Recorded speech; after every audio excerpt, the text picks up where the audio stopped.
New Hair. Tapos na akong tupi mo na bago na tupi oh. Na yahay ng ulo. Inalimuot.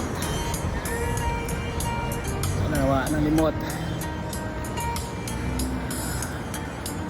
Niya na ko. Siniupaw na oh. Muot ko tagay mahal. $8 plus $2 na tape, $10 na akong na-viral.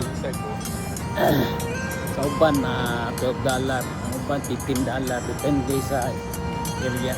Hinala ako sa Korean kay mas barato-barato mo take siya o $8 para tupi plus $2 tape, so mga $10 yung matag at to kas uban $12, $15 atag pagkag tape to hogs 15 to 18 mahal dito kamuang dito ako kaya mas maayo ito so gapo na.